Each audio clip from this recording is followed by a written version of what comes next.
Good evening out there. Hey, how y'all doing tonight? Look, I want to come here a few seconds ahead of schedule. Make sure I get all the glitches out of the framework and everything. Kind of give people a little bit of time to tune in. I know y'all probably don't see that on your end of the screen, but the camera flashes periodically, and I don't like that. But anyway, good evening, everybody out there in Facebook land. This is Brother Michael Champion, and I want to tell you something.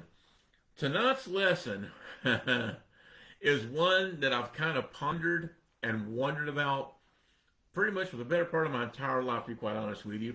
Tonight's lesson I'm calling The Real Middle Earth. Now, I grew up, I like science fiction, I like certain fantasy films and stuff like that. And what we're going to do, we're going to kind of find out, where does man come up with this stuff? How does it even come to play? How does it play out in real history? Or is it just completely made up and make believe?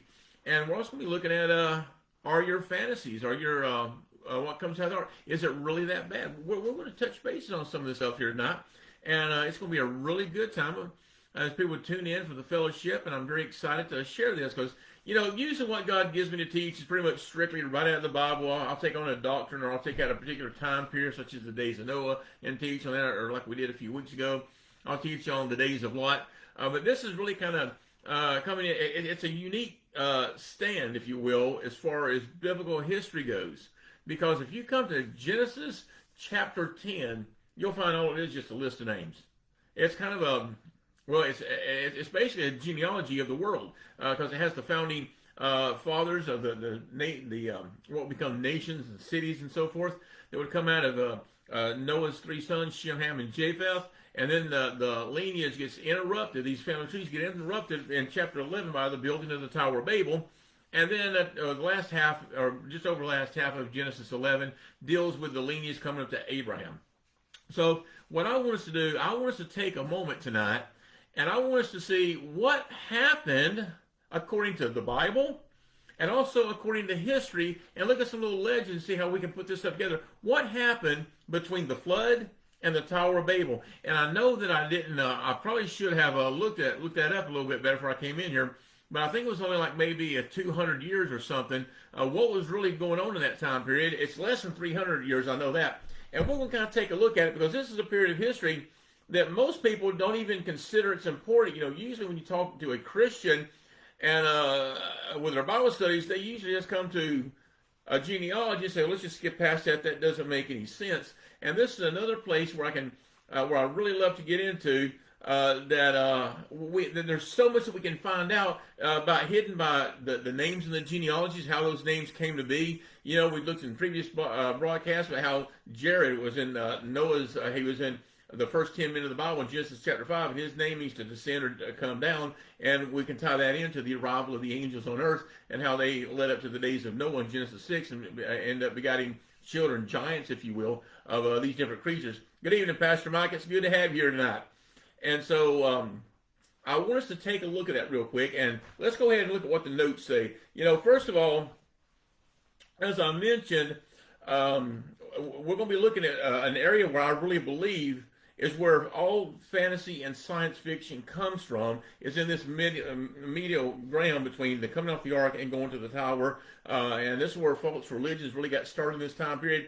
And we have to understand something. The Bible tells us that wherever our hearts are, it tells us that what's ever in our hearts, let me get that right, what's in our hearts, it's going to be continually wicked. We have a tendency to go from a good situation to, we cannot resist the desire of our flesh. Hey, good evening, Vicky. It's good to have you here. And so that's the first thing we need to realize. As a matter of fact, I want to open up the Bible and show that to you in Genesis chapter 6.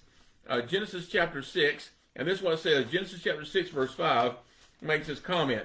And God saw that the wickedness of man was great in the earth, and that every imagination of his thoughts of his heart was only evil continually. Now, that's a pretty big statement for God to make about mankind, but it also ought to give us a basic understanding of what you might call modern-day psychology. Modern-day psychology has a tendency to believe that, there's good people. If we just rehabilitate them, we give them the right medicine, they'll be okay. But this goes against really what the Word of God says, doesn't it? It says that we're just evil in general. Why did Cain kill Abel? Was it because Abel was righteous? Was it because Abel said something Cain didn't like? Nope. The Bible tells us the only reason why Cain killed Abel was because he had a wicked heart. Okay, now think about that for a minute. Now, the next thing I want us to bring out is whatever is in our hearts, if we set our mind to it, guess what's going to happen? We will accomplish it. And this gets us to just before the Tower of Babel in Genesis chapter 11. And I'm going to read verse 6 and listen to this. And the Lord said, behold, the people is one, and they have one language. And this they begin to do, referring to the building of the tower. And now nothing will be restrained from them which they have imagined to do. Now, let me explain that for a minute. God just kind of put this in my heart, and I want to share this with you. It's something I meditate on for a while. You know, one thing that really confused me about the scriptures is in the New Testament when Jesus says, if you've lusted in your heart after a woman, then you've already committed. And I thought, wow, that's a pretty narrow way. Of course, I hadn't learned at that time that the path is narrow. But it began to dawn on me that if you really set your mind, okay, to do wicked things, even if you set your mind to do something, a righteous act, you know, to be a founder of radio or TV programs, which many women have done that.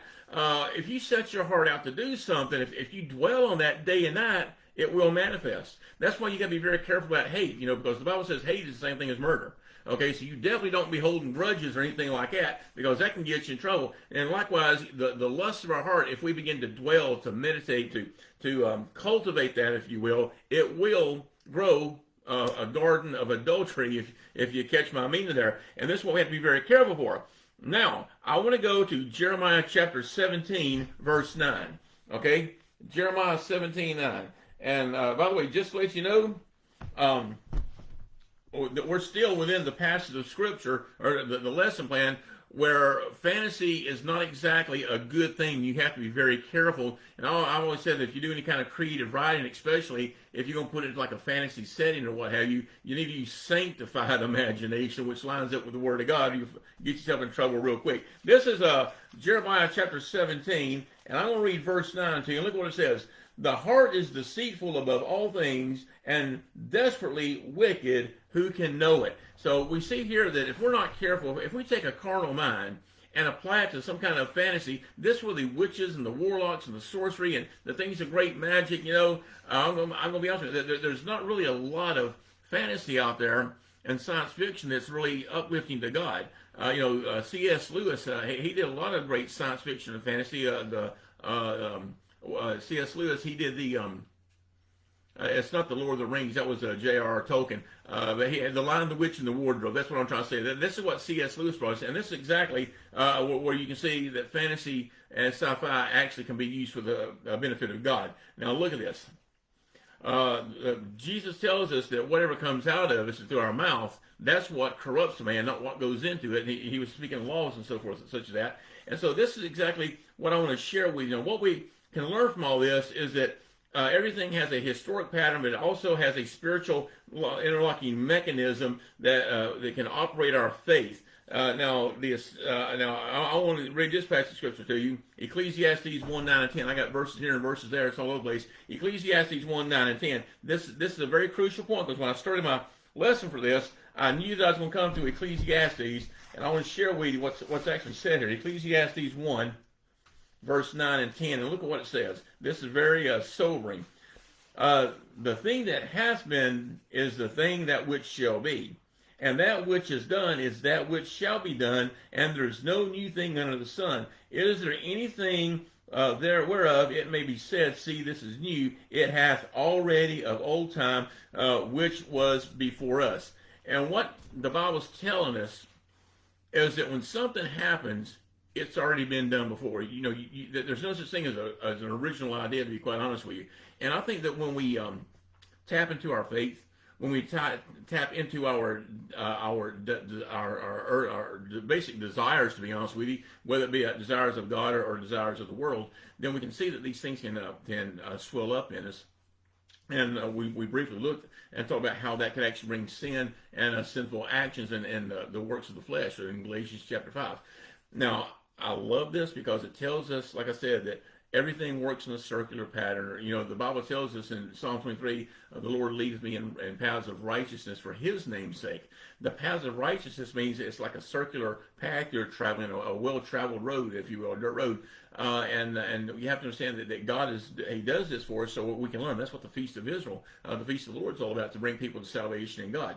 Now, I think that a lot of what we're seeing in the world today, I think we can all agree that it's evident of our wicked nature. You know, we talk about how there's violence everywhere. The movies are full of gratuitous sex scenes, great violence. And, you know, you can go back to the days of Noah, where that's actually the days of Noah and days of Lot. You know, the days of Noah is in Matthew 24, and the days of Lot and Noah both were in Luke 17. And they talk about this promiscuity or this wild, the days of Lot, which if you study that out, there was a great deal of sexuality going on, and the days of Noah was pure violence. And I think this is what God's telling us, that even in our hearts, when we begin to devise something, when we begin to project our fantasies, even if it's on paper, then that can bring about things ultimately through film and so forth, and even through a desensitized population. That this is exactly what we have, where we come to a place where this stuff's already been before, and we have to be very careful about that. And by the way, I'm going to be honest with you.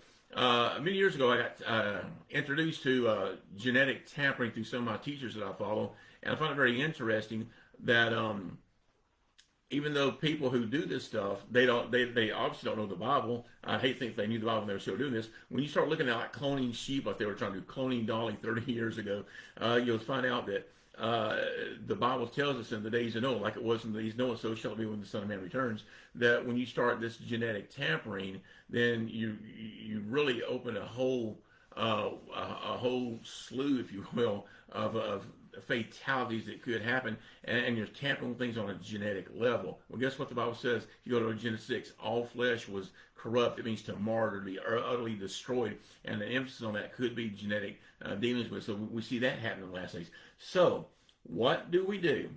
I want to bring to you, like I told you, the title of this message is simply the real Middle Earth. Now the question is, what's Middle Earth? For those of you who have never seen this or heard of this term, J.R.R. Tolkien, who is a good friend of C.S. Lewis, both of them were great Christian men. He wrote of this place that had the hobbits and the elks and the dwarfs and the great half interbred monsters that they had, and the great large beasts they had to follow. And the setting for this place is a place none other known as Middle Earth.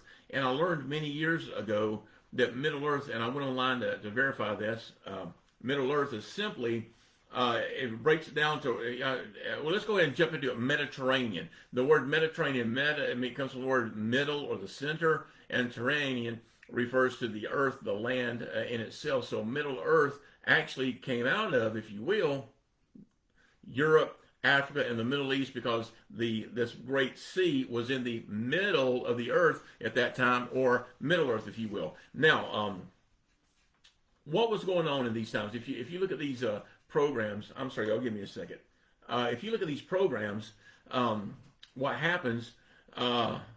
You'll see that there's a lot of witchcraft in there. There's a lot of sorcery in there. There's a lot of things, the magic, all kinds of strange beasts and creatures. And, you know, this is exactly an area where I'll go ahead and jump into this real quick. If you've ever heard of the comic books or the movies they've put out over the years, it's been a small percentage of them, but they have been places like they had Conan the Barbarian, Conan the Destroyer, it came out back in the 80s. Also Red Sonja. These comic books were actually put out with these particular events, and basically what it was a cross between the most primitive of times and yet at the same time the most advanced of times. And I'm going to set before you tonight, could that have actually been, if we were going to place it in a real historical place, could that have truly been between the flood and the Tower of Babel? And we're going to look at that tonight. And I think there's going to be some very interesting results for all this. Hey, Sharon, I didn't see you there. You snuck in, girl. Now, let me explain. Let me explain what I'm talking about when I talk about this place between the flood and Noah. You know, there was about 200 to 300 years in between the flood of Noah and the building of the Tower of Babel.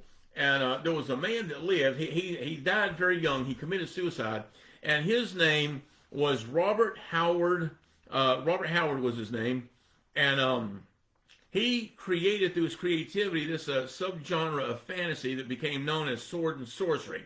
Now, it's a seemingly fictitious world, but full of magic, both black and white magic, and sorcery. It had demons, it had slaves, giants, monsters, dragons, as well as a great conquest to slay the dragon, get the gold, and rescue the maiden. I'm sure all of us have heard these stories from our childhood or whatever, growing up with these little lessons. And people enjoy all types of entertainment that feel right at home with these various programs, but also enjoy science fiction, stories about mythology and fantasy. They all come from this place where they're not exactly primitive, but they're not exactly advanced either. They're somewhere in between. And I got to look at this, and I wanted to teach a lesson on this for some time now, and I think this is really where God's beginning to let me to do this, to teach this, Sharon. So really, this is going to be a really basic historical study. We've kind of tapped on this so much, but there's so much to get into with this time between the flood and the Tower of Babel. So much to get in here. Now, I want to share some things with you. Like I said, it takes place between the flood and the Tower of Babel. This is when this basic time frame that I'm talking about would be taking place. There's so many things of the Eastern religions and the mythologies that we can find by studying out that there's probably some roots of truth there. And this period would date between 2348 BC, and then it would continue until about 3200 BC. It's in that particular time factor. Now, what I want us to do, I want us to take a look. We're going to go back to the Bible. That way I can give you some scripture, because I've been running my mouth long enough. It's time to pull up some more scripture for everybody so you know where we're going with this. This is something that when I realized this, I knew that God had given me something special to use to teach.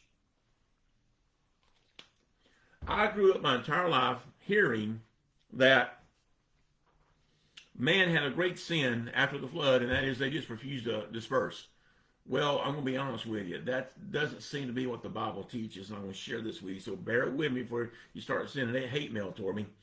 If you go to Genesis chapter 9, by the way, Genesis is fairly much so a linear book. And what that means is first you have chapter 1, then you have chapter 2, then you have chapter 3, then you have chapter 4, and so forth. And what that means is you'll never have something happen in chapter 5 of Genesis that took place before chapter 3. The book basically goes in order. Now, if you take that consideration, here's what you have. Genesis chapter 10. I'm not going to read it, but you can go back and read it in your spare time. This is this genealogy I was talking about. Now, the last verse of this chapter, with everybody spreading out and having their families, the last verse says this: these are the families of the sons of Noah after their generations in their nations, and by these were the nations divided in the earth after the flood.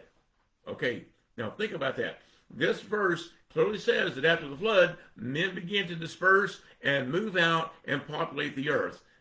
But we got a problem, because see, we have tendency to read over that and not really give it much time today, and we go right to the next verse, which is chapter 11, verse 1. It says, and while the whole earth was of one language and of one speech. And it goes in and say, and it came to pass as they journeyed from the east. So that means that we get that, okay, so they're in the east, so we left the east and we went somewhere else, is how people usually translate this. It says they found a plain in the land of Shinar, and they dwelt there. This is how people usually teach this, but I want to share something with you. Just give you food for thought. This is something I believe in, but you search it out yourself, and if you agree with it, that's fine. If not, then that's fine too. And this is what I call one of them non-doctrinal issues. It's more of a historical aspect. If you take the Hebrew word for journeyed, as we saw in verse 2, and it came to pass as they journeyed from the east, here's what that means. Let me find my notes here. That word is defined in Hebrew as to set out, to move on, to leave, to travel on, or to bring out, or to pull out. So this actually means that there was some kind of leading or something that would bring them and bring them back here. And this actually teaches that that something brought them either to the land of Shinar, or something violently pushed them away, something earth-shattering. Now, I'm of the opinion that even though this is the setting stage for when they will leave and go into the rest of the world, but we've already established that they were in there. So the question that we should really take notice to is what happened to them. Even if you go with the interpretation that they were in the east and they journeyed from the east instead of being called back to the east. What was really going on there? And I find it very interesting because there's so much when you look at actual history books. Now I'm going to be reading from the book of Jubilees tonight, and I'm going to be reading from two trustworthy historical books. One's the Antiquities of the Jews, and the other is the book of Jasher. And we're going to see that there was a greater sin. Other people saying, "Well, I just like the real estate here. I'm going to stay here." That's not really sin when you think about it. And I know there's times that God he has thoughts that we don't have. Okay. And when he tells us to do something, we should obey. But this is something here where it's so bizarre that it really begs that maybe we should dig a little bit more and try to figure out what really is going on here. Because I don't think God would get mad because they built the tower. Because to be honest with you, what was going on? They went down to a valley to build it. They didn't build it on a mountain. So obviously it wasn't height. It wasn't a height issue. It was a rebellion clearly. But we were looking at what was that rebellion to do. It wasn't building a skyscraper. It was the structure itself. It could have been one structure or one floor, and it would have still been sin to God. We're going to look into that. Now, I want to share some things with you. I want to share a few details to you, and I want you to understand something. We're really going to go in a different direction, like I said earlier, to teach what happened after the flood before they built the Tower of Babel. There was a man by the name of Peleg. You can find him in Genesis chapter 10, I think it's verse 25. Yes. And it says in that verse, it says, verse 25 of Genesis 10 says this, and unto Eber were born two sons. The name of one was Peleg, for in his days was the earth divided, and his brother's name was Joktan. Keep in mind, it was divided, it was allotted up and divvied up when Peleg was born. And after that, you come to a verse that says all the nations of the earth have their own place, they have their own division, and then we're back at the Tower of Babel. What happened there? Something had to happen to bring them back, okay? Something had to happen to bring them back to the Tower of Babel, and we're going to get into that. But before we touch base with that too much, I want to take a moment to remind you that, as we've shared so many times on this program, that there was a great war, and I want to kind of bring that home. Now, look at this. Peleg, the year he was born, they surveyed the land. You know what happened the year he died? The Tower of Babel was destroyed by God. Boy, I tell you, that's kind of a blessing and a cursing for a guy to have, don't you think? I mean, it had the best of the best that could happen to a person's lifetime, and it had the worst of the worst that could have happened to someone in their lifetime. What I want to do, I want to,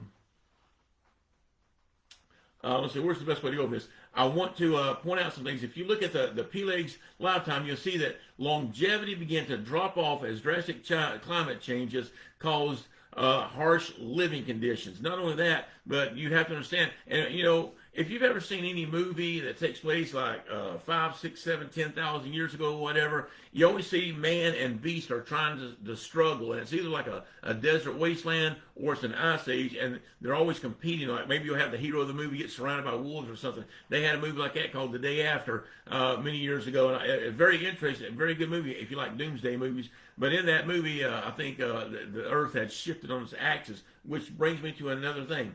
Food chains were also interrupted due to the damage of our planet left over from the flood, and food would be scarce as both men and beasts struggled against each other in a world where agriculture would be difficult, with most farmland destroyed due to unstable climates, and animal populations would also be limited as both man and beasts struggled against each other just to survive. And that's a reference in Genesis chapter 9, verse 2, and I want to read that right now.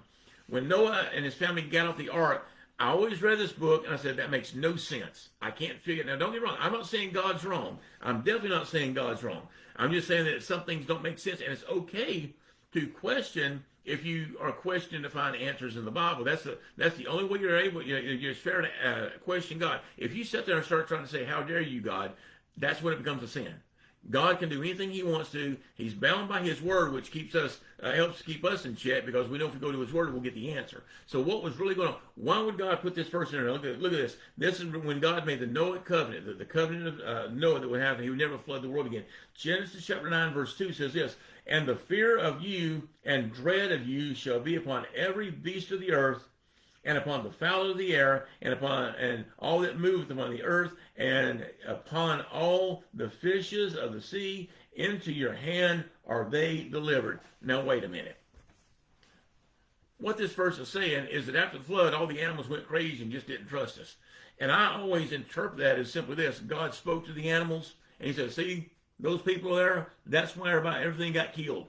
And that may sound frivolous, but that's exactly how I understood it as the Bible. But if you consider the fact that the flood would have destroyed everything, then the animals would have looked at it like it's a dog-eat-dog world. And that's the way, and you know, you can say this from secular history. When tribes of the earth, primitive man would spread out, they had to go to war times over the food supplies. Now think about this. If this was true going on in the early post-flood centuries, then we can clearly see how we have things such as what we would label cavemen and so forth, wearing animal skins. By the way, I got a chance to show this. Take a look at this. This is an arrowhead I came into acquiring with yesterday. And I bought it for this purpose. I'll be able to, hopefully be able to show it on this episode. It's a nice little, it comes in the box and all that. Nice little arrowhead. But we want to think that goes to a people that was like 50,000 years ago or something, when really we never start to think,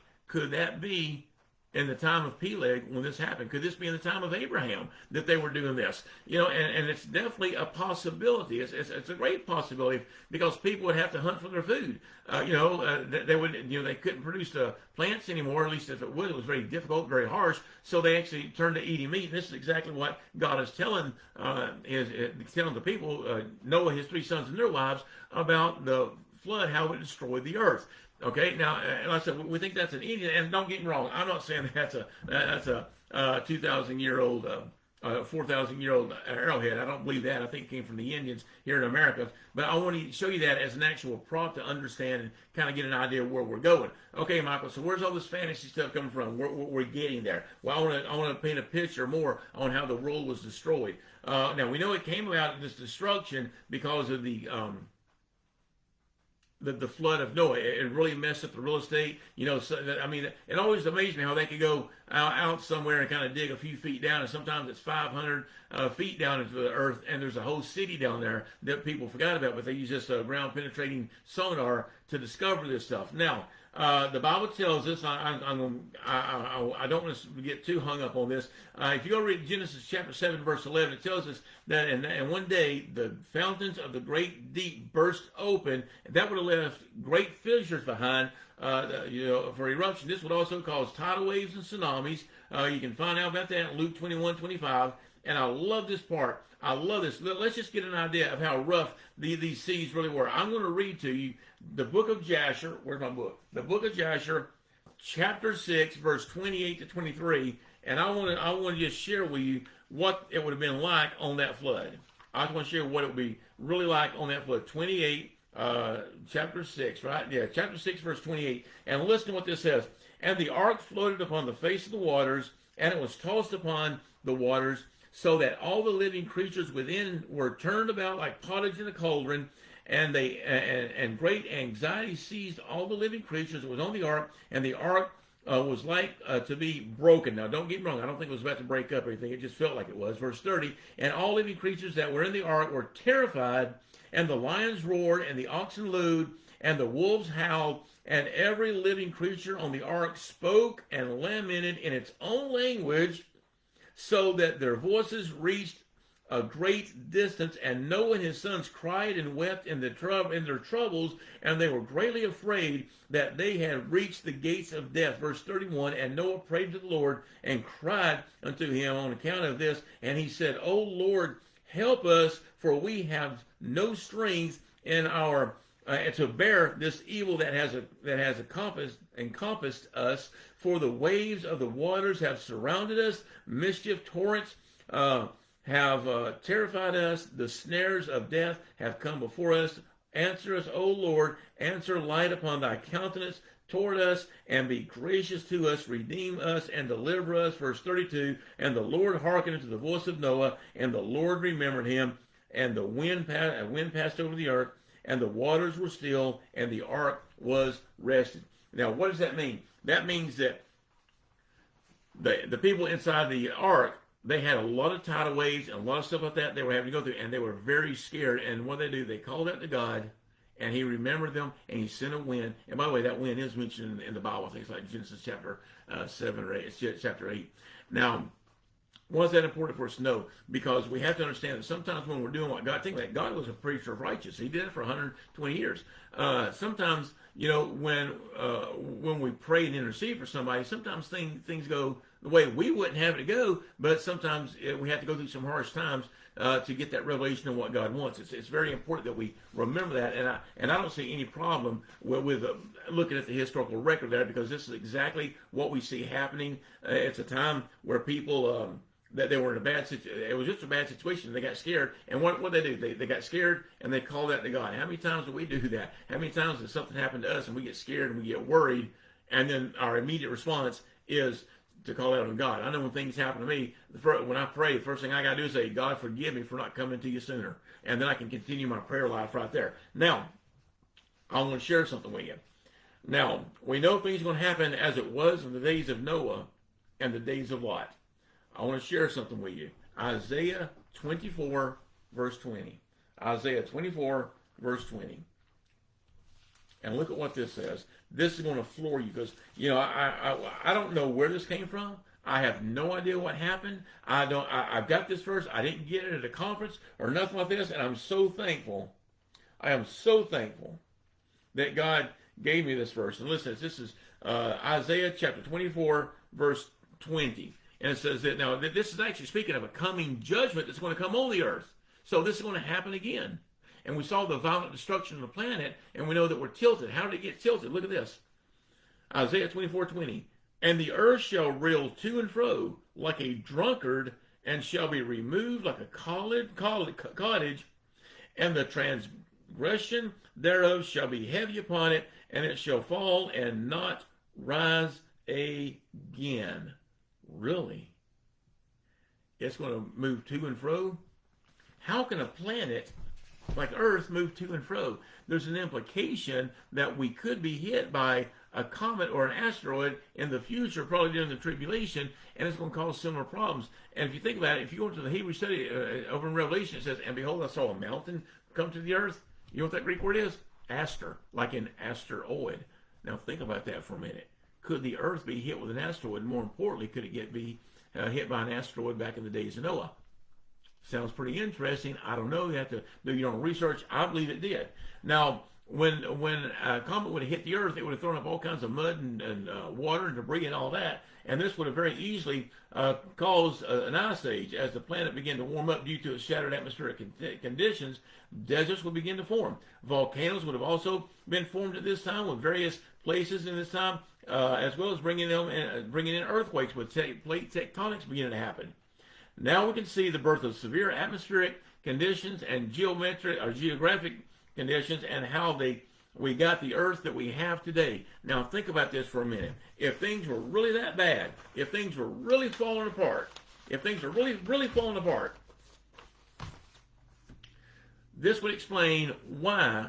I mean, some places were like, well, look at the poles now. It's all covered with ice and snow. And then you go down closer to the equator, and you get down there to the Sahara Desert, and it's nothing but desert. If the world would have lost its basic uniform temperature year-round, and we had seasons of great hotness and seasons of great dryness, then this would cause a lot of trouble with the sowing and the reaping. Now, God said that that's all going to continue, but it's still going to be very difficult until you become. It'll probably take them a few years to figure out even how to grow stuff. So they were probably very much so carnivores in this time period between the flood and also the Tower of Babel. We see this happening.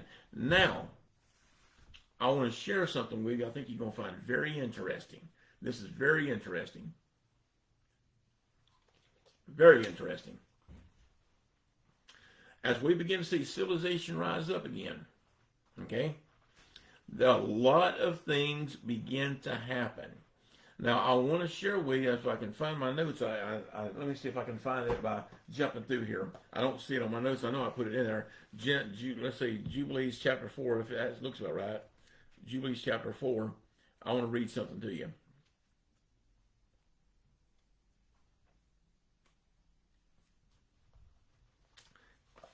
Here we go. when people begin to branch out, okay, when they begin to branch out and they wanted to seek for themselves to find stuff to take on, then come on, where's that verse? I know I got it here somewhere. There we go. Chapter 8. It was right there in front of him. I kept looking past it. Look at what Jubilees chapter 8, verse 1 to 4 says. You're going to love this. Verses 1 through 4 teaches us this. In the 29th Jubilee, in the beginning of the first week, Arphaxad took to himself a wife, and her name was called Rasuael, and she was the daughter of Susan, the daughter of Elam, who, by the way, was a descendant of Shem. And she gave birth to a son, and in the third year of the week, and his name was called Canaan. And so then the son grew, and his father taught him writing, and he went to seek for himself a place where he might seize a city for himself. Now, let me put it this way. Remember, this is the days of Peleg. They were dividing the earth out. So this guy Canaan, I believe to be Canaan, a descendant of Ham, if you will, he was tied into this. He went to looking for a place that he thought that he would need. Now he was either from the northern places of Europe, or he was from the African continent. Either way, this theory still holds up. It doesn't really matter for the time being what his genealogy was.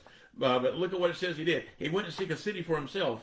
And verse 3 of Jubilees 8 says this, and he found writing which former generations had carved on the rock, and he read what was on it, and he transcribed it, and he sinned because of it, for it contained the teachings of the watchers, which are fallen angels, which they had used to observe omens of the sun and the moon and the stars and all the signs of heaven. And he wrote it down, and he said nothing of it, for he was so afraid to speak unto Noah about it, or he would be angry with him because of it. Now, let me tell you what this basically means. This is exactly, we have this guy, Canaan, and what does he establish? He goes to seek a place of his own, and he finds the teachings of the watchers. Now, I want to show you how sin can really get you into trouble.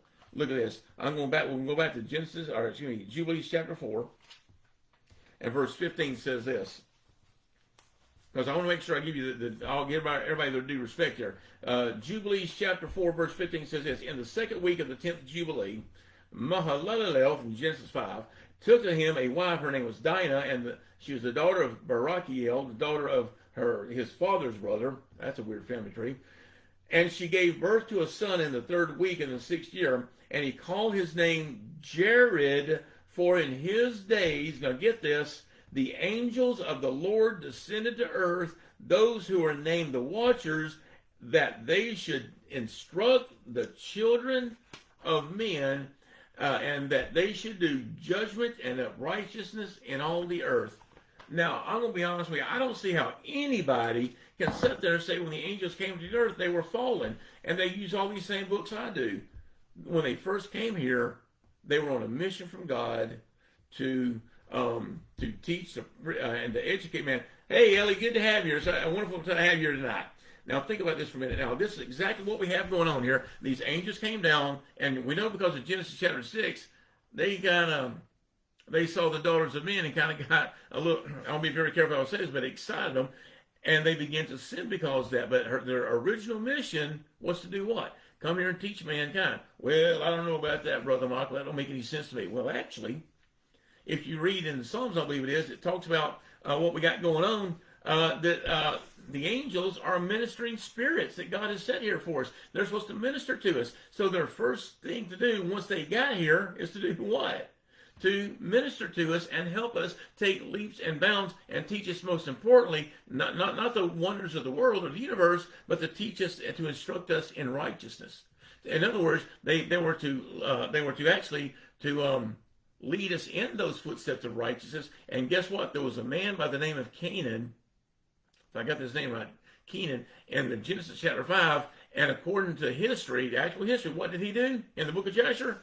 He led revivals. And you get close to that time, and so we have this. So we do know that there were revivals happening before the flood, and this would have been very easy when the angels came down and began to corrupt mankind. And so what they did, they saved these documents after they fell, and they were preserved. And now we got Canaan here. What's he doing? He has dug it up, and he's discovered it again. I'm going to show you this. This is going to get mankind in a whole lot of trouble. A ton of trouble. Now, look at this. When the angels fell, I'm going to read to you a list of things that they were taught, okay? And I got it here in my footnotes, so I'll read it here. It'll be a little bit easier for me. But, you know, for example, let's say that if you have someone that is doing his doing his best to serve God, work with God, and he's been given a gift of medicine, how many of you know that medicine can be a good thing? But what happens if that doctor or whatever, if you will, and I'm using this because the angels did this very thing, if they went rogue, if they just went crazy, they could actually manipulate the drugs, and instead of helping man, it would be to drag men down in bondage. Now listen to this. I'm going to read to you. This comes from Enoch chapter 8, and I want to share with you it's chapter 8 with a footnote of six footnote. I want to read this to you, and you look at what these angels taught mankind, and then think how it could be addressed before the fall of the angels and after the fall of the angels. There was an angel by the name of Azazel, and he taught men the use of swords, knives, shields, breastplates, and the use of mirrors, the workmanship of bracelets and ornaments, and the use of paint and the beautifying of the eyebrows, and the use of every valuable select stone, which could be crystals. And let me tell you something: if they had crystals, they would have had a digital age before the flood. Now that's something that people don't think about, but this is a possibility. Then there's this another angel. His name was Mezarach, and he taught sorcery, dividing the roots. Armors taught the solution of sorcery. Barkiel taught the observance of the stars. Akabil taught signs. Taniel taught astronomy. Azradel taught the motion of the moon.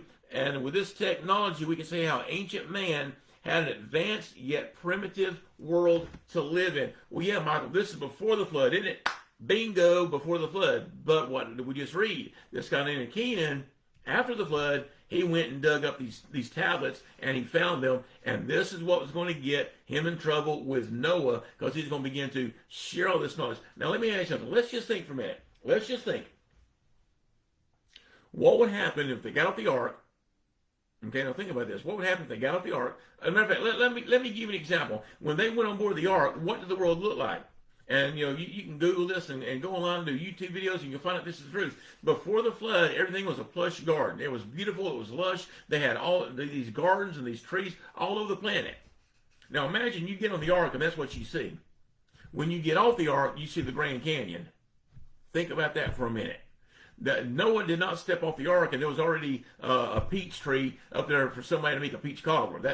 That's not what happened. That's definitely not how it worked. And so you can understand, once again, how living conditions could get so desperate between man and beast that it would be a struggle for life, but they did it. You know, Paul had a lot of difficulties in his life, and he prayed about it to God, and what did God say? My grace is sufficient. If we let God take care of us, then there's really not much that we need to worry about. You know, I mean, I've had people say, oh, we got to pray. Yeah, but you have to understand something. When you pray, God's going to answer I fully believe he's going to answer your question one way or another, but he will answer it. And sometimes God doesn't answer the prayers the way we want to, and we have to remember one thing: be very thankful for the prayers that we do have and how God answers it. Because I want you to know something. God tells us, I think it's in Thessalonians, 1st or 2nd Thessalonians, where it says that we're to be thankful. Why? Because that's the perfect will of God to have for us. To be thankful above and beyond everything else. You know, and it just amazes me. There's so many people out there, you know, they can eat a steak dinner and get mad about it and start sulking. And I never could understand how you can eat steak and be mad. You know, I mean, I've never had a bad steak. I mean, it may be overcooked or undercooked, but anyway, that's neither here nor there. But I just find it very interesting. So now they have that kind of technology. And it's been uncovered again. Now we're going to get. I want to share something with you about idolatry. Okay. Now, if you go to the pre-flood world, the book of Joshua, I didn't put it on my notes, but it will tell you that in the pre-flood world, they begin to make idols, their own family idols. Really? How do you have a family idol? How do you have a family god? How does that work? Well, it could be based on astrology, because that's what Terah was after the flood. Terah, Abraham's father, was an astrologer, based on birthdays and so forth. But I'm going to share with you for a minute. Let's leave the pre-flood world and come back to the post-flood world. What was some of the idolatry that was coming out? Man, this is going to freak you out, I know, because very few people have heard this unless you've been following my message. And yes, I'm going back to the book of Joshua one more time. I know Miss Ellie and she likes that book of Jasher, I think. But anyway, not near as much as me. I'll tell you that. I love Jasher. What are we looking here? Jasher. Jasher chapter 31. I lost my train of thought there for a minute. Jasher chapter 31. And listen to what this tells us. This is going to floor you. I'm only going to read one verse because it deals with these images. Now, let me give you a running start here about these images. You remember when Jacob was going to leave from his uncle Laban's house?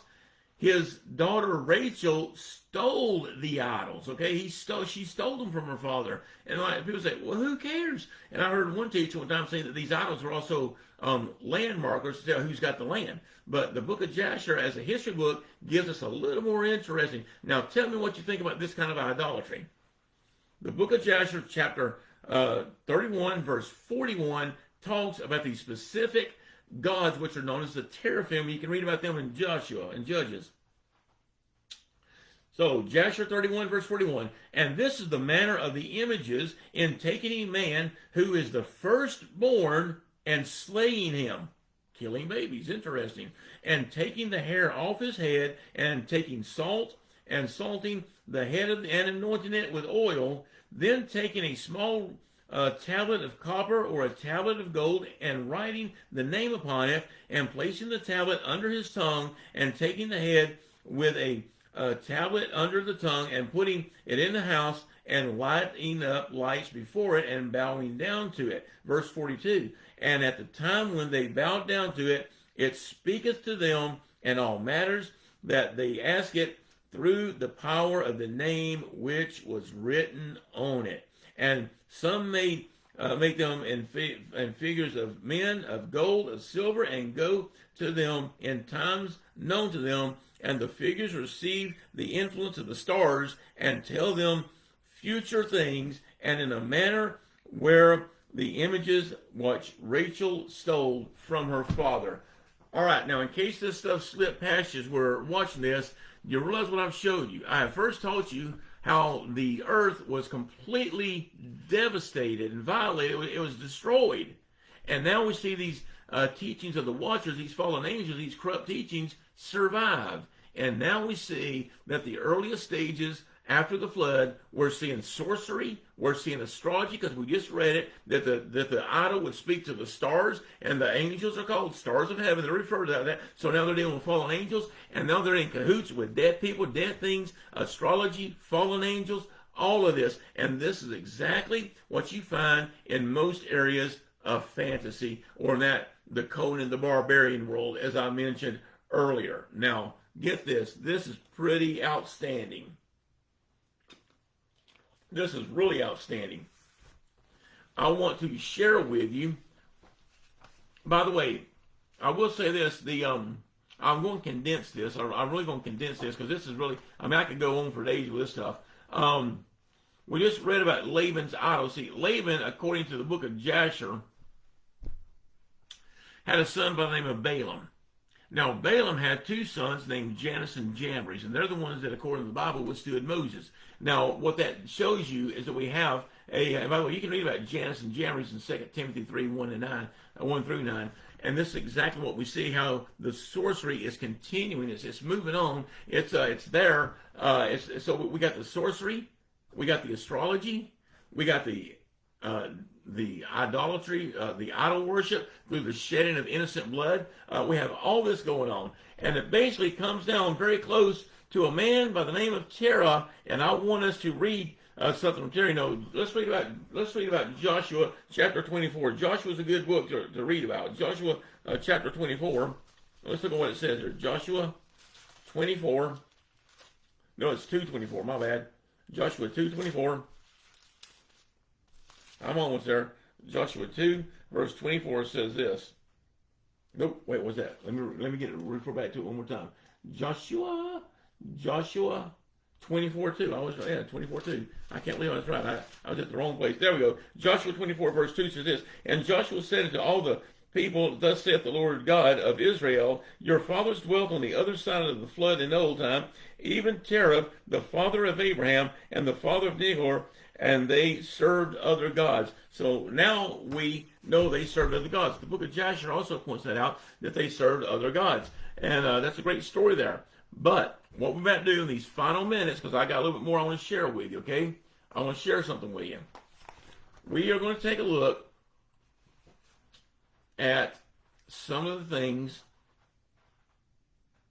that was going on in this struggle for existence. And like I said, I got more notes here, but I don't want to go much past an hour tonight because that's where most people have their attention span. What all is going on in this struggle? Is there anything that says in history or the Bible that there was great struggles going on and things fighting? I'm going to turn my attention back to the book of Jubilees one more time tonight, and I want to share something with you. What happens in nations today when resources get tight? What's going on? When resources are getting snug, you don't have enough, your country don't have enough oil, it doesn't have enough food chain, it doesn't have enough cattle, it doesn't have, what happens when the resources get slim? We always know it goes to war. We know that. If you will, well, I don't know how many people have a book of Jubilees with them. I'm going to read to you. And we shared this not long ago. The book of Jubilees, chapter 11, verse 2, says this. And the sons of Noah began to war with each other, to take captives and kill each other, and to shed the blood of men on the earth, and to eat blood, and to build strong cities and walls and towers. And individuals began to exalt themselves above the nation, to establish kingdoms, and to go to war, people against people, nation against nation, and city against city. And all began to do evil and to acquire arms. Really, there's that fire. There's those arms again, those weapons. And to teach their sons war. Wars all around it before the Tower of Babel did it. Wars all around. And they began to capture cities, and they began to sell male and female slaves. I'm going to be honest with you. I really, especially when I was a teenager, I loved fantasy movies and stuff like that. And everything that's in these movies, that's in these novels, that's in these comic books, I have shared with you tonight on how it's not really, this stuff really, it's real and it really did happen. Now, let's go back to Jasher. I know y'all out there about Jasher. Some of you, I think, even has a book of Jasher. Y'all can research it with me. We're going to go to Jasher, I believe it's chapter 7. It is. Now look at what it says about this great war. This great war in early earth. Listen to what it says. We're going to read about this Mediterranean war, as I call it. The book of Jasher, chapter 7, we're going to pick up with verse 34, okay? And I'm going to read down to verse 40, so that's going to be about 7 verses. And when Nimrod was 40 years old, at that time, there was a war between the brethren and the children of Japheth, so that they were in power of their enemies. And Nimrod went forth at that time, and he assembled the sons of Cush and their families, about 460 men, and he hired also from some of his friends and acquaintances about 80 men, and he gave them their hire, and he went with them to battle. And when he was on the road, Nimrod strengthened the hearts of the people that went with him. Now look what we just read in verse 4. Before Nimrod stepped up, the wars were already going on. Right? Remember what we said? Between the flood and the Tower of Babel, this is exactly what's going on. Okay, this is exactly what we got. The war is going on. Nimrod steps up, and he begins to strengthen the hearts of his brethren. And he says, and he said unto them, do not fear, neither be alarmed, for all our enemies will be delivered in our hands, and you may do with them as you please. Verse 37. And all the men that were with him, about 500, and they fought against their enemies, and they destroyed them and subdued them. And Nimrod placed standing officers over them in their respective places, and he took some of their children's security. There's the slavery again. And they were all servants of Nimrod to his brethren, and Nimrod and all his people that were with him turned homeward. And when Nimrod had joyfully returned from battle, after having conquered his enemies, all his brethren, together with those who knew him before, assembled to make him king over them, and they placed a regal crown upon his head, and set it over his subjects and people, princes, judges, and rulers, as the custom among kings. So that's what Nimrod did. So let's go ahead and do a brief recap on this, and I want to share something with you. We see that the flood had destroyed everything, including resources. We see that people began to fight and go to war with these resources to fight for this stuff. We know that's what was going on. We also know that the forbidden knowledge of the watchers had been dug up, had been found, maybe the archaeological side, not unlike what we have now. And with that, they learned about crystals, they learned the making of weapons, and all of this, and you know, the great conquest, great everything that was going on. And there's something I want to share with you, if I can find it. If you look at, I forgot what I was going to say again. I hate that when that happens. If you look at this, this is exactly what we see happening as the world begins to crumble and fall apart. And Nimrod, just like the coming Antichrist, is going to step up, and through subtlety, what is he going to do? It's very simple. He is going to take control of the world, and that's what we have seen here. And this brings us to the questions of the first Akkadians. Now, I don't know why people don't talk about the Akkadian Empire, but you can find them in Genesis chapter 10, verse 10. Let's read that real quick. Genesis chapter 10, verse 10. Look at what it says here. Genesis 10, 10. Okay? Talk about Nimrod's conquest. And the beginning of his kingdom was Babel and Erech and Akkad, as in Akkadians, and Kelna in the land of Shinar. Now keep in mind, that was going on, okay? That was going on around the time that Nimrod, that the families of Noah had divided across the world. He was already a conqueror of man and beast alike. And then the Tower of Babel really got things going. Now think about this. If they would have had those crystals and some of the technology that the fallen angels could have shared with them, you could very easily have all kinds of technology in that time. Now, I'm not saying that you have to believe this to be a Christian. I'm not saying that you're wrong if you disagree with me. This stuff is up for a lot of digging and research. And I've been teaching on the post-flood world before the Tower of Babel for a few years now, and I was just now beginning to see how all this come together. I really hope this made some kind of sense to you. I really hope it did.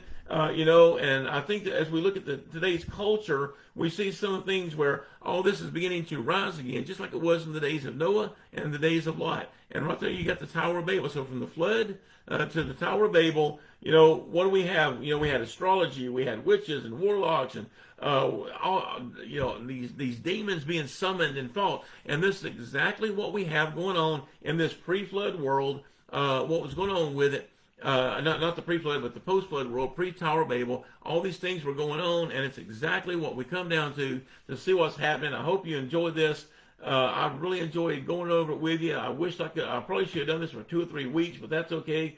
There was such great upheaval and struggle going on here, but it was still a good lesson, I think. Overall, like I said, I barely scratched the surface, and maybe this will be one of these subjects that maybe God will let me go back and do again after a few weeks, because I would like to break down some of the lessons that I'm doing. Some of the lessons I've done at the beginning of last year on mythology in the Bible, I'm going to go back and revisit that sometime soon. And we're going to, instead of doing it in a complete hour, we're going to break it down to about 3 or 4 weeks. I think that's going to be fun to look at that and see where God is actually hidden, or he's mentioned in the mythologies around the world. We're going to see where Nimrod and his wife Semiramis, how they were connected to all this stuff. And it's just been a really, really, it's really good to get in there and dig around and find out this stuff and see what God has for us. But remember, you know, when you start messing around with the things of the world,